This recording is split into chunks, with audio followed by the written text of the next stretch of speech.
Welcome back everyone, and can anyone guess what time it is? No? God, you guys are unbelievable. At this point, you should know it's time to go balls deep into Black Clover manga. Now, we're going to be talking about chapter 234 and 235. And things have been a little complicated lately with the two major manga sites like Manga Stream and Gemini's Box no longer providing translations for Black Clover or anything else in Weekly Shonen Jump. And you know why. I'm not trying to say anything that I was newsing them or something, but you guys get my drift. We all have to use Shonen Jump official translation, which in all honesty is more reliable and makes more sense. As usual, we're gonna break these chapters down for you, and in chapter 234, which confirmed the balls deep prediction magic theory regarding the backstory of Yuno's character word for word, and I mean, come on, what do you guys expect by now? Watching these videos is like spoiling the future because Tabata is my friend, right? You see, we went on these roller coasters. I mean, just look at Yusu's face feeling all left out, saying, oh my god, he's replaced my best friend with Tabata. Yeah, totally, he's not a phone number at all. Right, let's cue the intro and get this started, alright? Can we get that going, please? God, why do you have to say it at this point?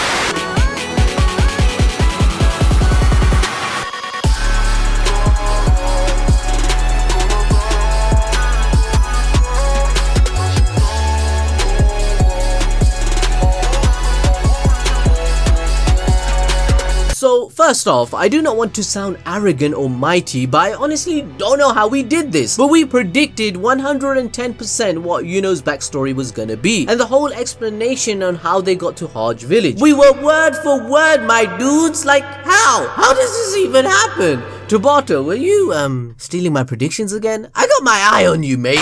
이러한 작업을 해주신 분들에 대해서 감사드립니다. 거기에는 폼페오 장관뿐만 아니라 조선 측의 그러한 여러 참여자분들에게 감사드립니다.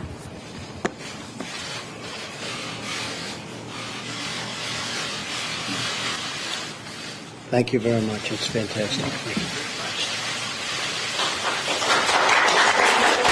Anyway, so we were totally right here, but what we didn't expect to see was everything else. We got to see Yuno's mother, Mama Grimbelio herself. Grimbelio.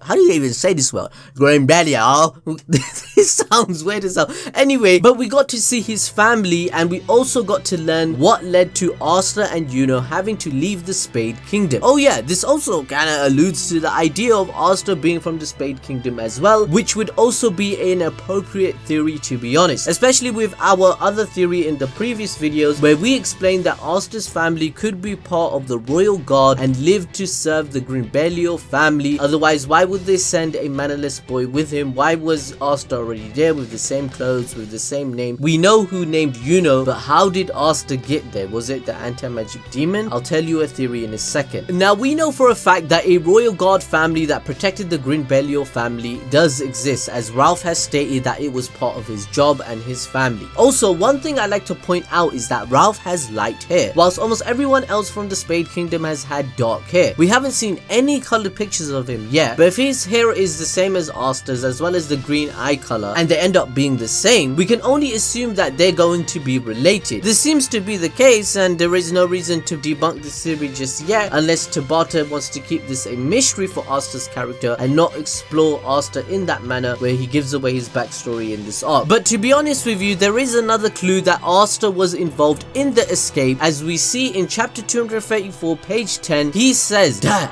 it's a church, they'll be able to." So the guy could be referring to the people at the church that they would be able to look after Yuno, or he's saying that there is two people, Asta and Yuno, so he's saying they, right? But another theory I can create regarding this chapter, since we only see one basket in the chapter, but in chapter 1 in the start of Black Clover we see two baskets being picked up by the priest. So where did the second basket Asta was in come from? How did he end up with the same clothes and writing, right? Who named Asta, since we know Yuno's backstory now? Why would the Spade Nation leave a magicless boy with Yuno without a plan for him to cause a revolution to save them with the anti-magic demon? Why would anyone purposefully leave Asta at the church when he's magicless? Could it be the anti-magic demon planned it all along for him to gain a chance to incarnate himself into a magicless boy, so he pretended to leave Asta at the church and copied the clothing? For example, the anti-magic demon said to Asta himself when when they first met is that he is the closest person to him, more than he would ever know, right? This means that he has more knowledge about Asta's origin but just isn't telling him yet. Now, before Asta manifested the grimoire, he almost fell into despair, which we all know helps manifest a 5-leaf grimoire to appear and exist. Asta, however, does not fall into complete despair because of Yuno and his memories calling him back to life, right? And then he grabs Licht's 5-leaf grimoire with the anti-magic sword that he is able to suddenly wield. Asta received the grimoire at 15 years old, as people do in society. The anti-magic demon could have planned this himself, since most of the demon race are from the Spade Nation, it seems. There are hints that the anti-magic demon has a grudge against other demons, as he called his senior, the word magic devil, a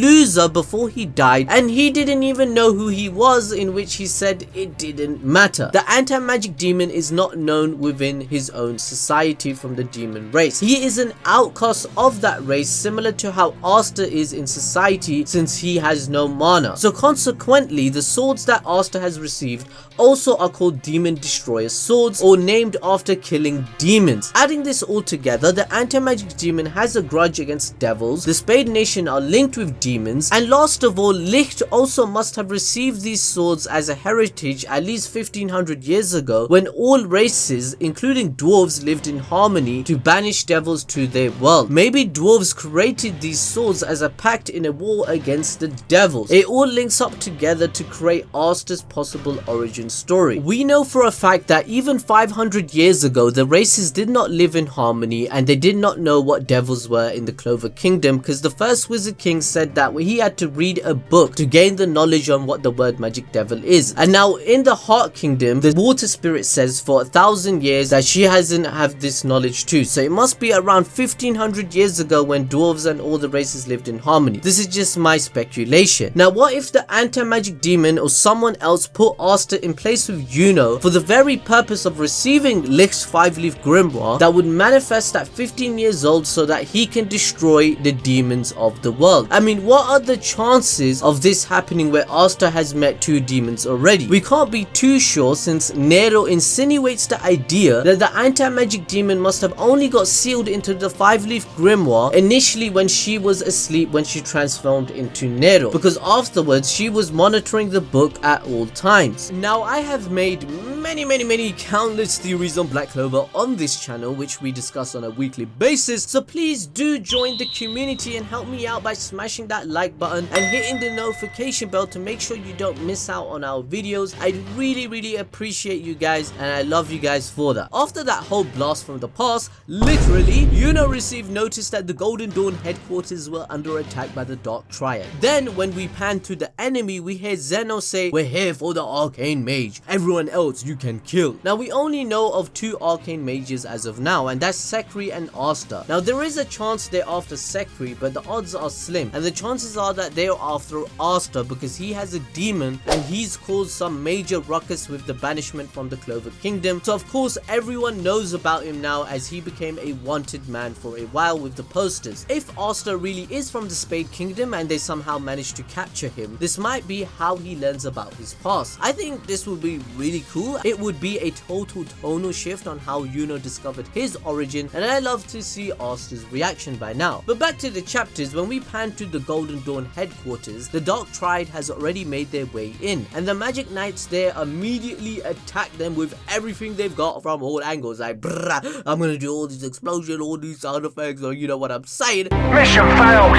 We'll get them next time. And this probably would have obliterated your average mage, but these are no ordinary people. No. The Dark Triad is unscathed, and it's all thanks to the demonic assistance. It appears as though all the Spade intruders are using the power of demons, all in different ways, and this isn't surprising at all, since Julius Novachrono even said that the Spade Nation was associated with demons themselves. And we already know that Medjugorje is inside Zeno, but it is interesting to know we may be learning about multiple new demons this arc, or maybe how their dimension actually works. Magicula is sharing his powers with multiple people. This is why Asta needs to unlock an anti-magic zone to disrupt all of them at once. Asta being the one that is targeted is especially true since it aligns with Julius's predictions that he would die in this arc if they do not defeat the invaders. The Spade Nation is involved with the demons, so they would want to get rid of anyone that has the potential to disrupt their plans of unifying a tyranny over the nations. Since Asta destroyed the Candelo with devil magic, word would have gotten out that it was a boy that had demon powers. As the captain, he recognized the arcane magic instantly. It's part of the Spade Nation culture. Anti-magic is obviously the biggest counterbalance to the Spade Nation plan. Now what is interesting is what Zeno states after witnessing Vengeance's unique tree magic. He states, for the benefit of the Spade Kingdom, I'll take it. So this is exactly as I stated a few months ago when Julius made his predictions. We were told that the Spade Nation is a military-based nation that worship demons. Therefore, a military nation having the power to take magic for themselves that they want and they like to create new weapons made sense, since it would enhance their tyranny over the nations so that no one could stop them. This is why Asta is specifically being targeted, as his anti-magic powers being taken over by Dante or Magicula would mean that no one would be able to stop their rule ever again, as they would use the anti-magics to stop the nations from using magic ever again. No one will be ever to stop them ever again. This is why Asta is so important. He may or may not die in this arc because of it. That's why the two theories regarding Asta's origins are gaining even more evidence. He is either a revolutionist like Napoleon to destroy the Spade tyranny which was planned, and then he will cause the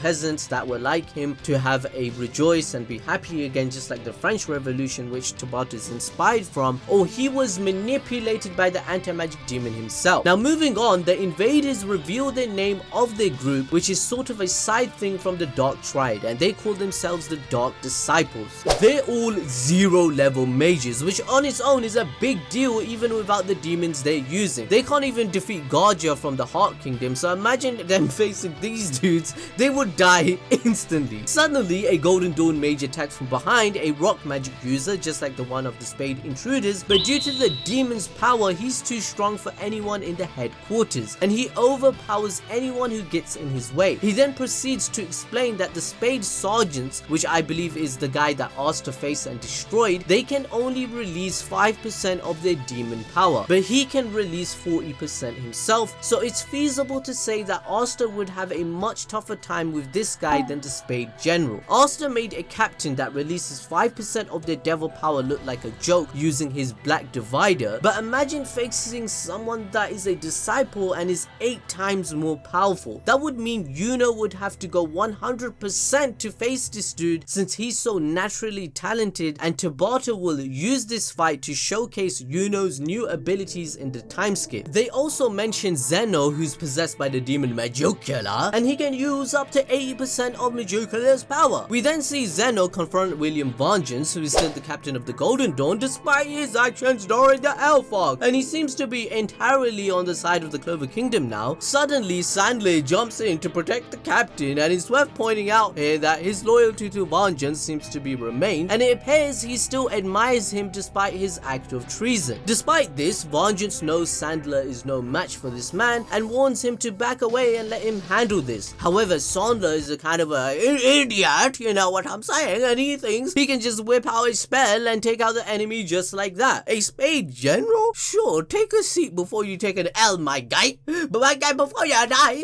take an L. Mission failed. We'll get them next time. In the blink of an eye, Vengeance activates a spell we've never seen before called Magic Warding Ash, and stops Zeno from completely destroying Sandler by grabbing all the bones with his vines. William Vengeance then declares that he will never forgive anyone who hurts his brigade members, and I for one have a problem with this. It's a huge contradiction. William Vengeance put his entire squad and the entire Clover Kingdom at risk by letting Patry free and allowing him to take over the wheel and do whatever he wants. He didn't know all his squad members were going to be reincarnated as elves. He didn't know who was going to be safe and who was going to be hunted down and killed. But he did it anyway. So for him to get so upset at someone hurting one of his squad mates is just... really?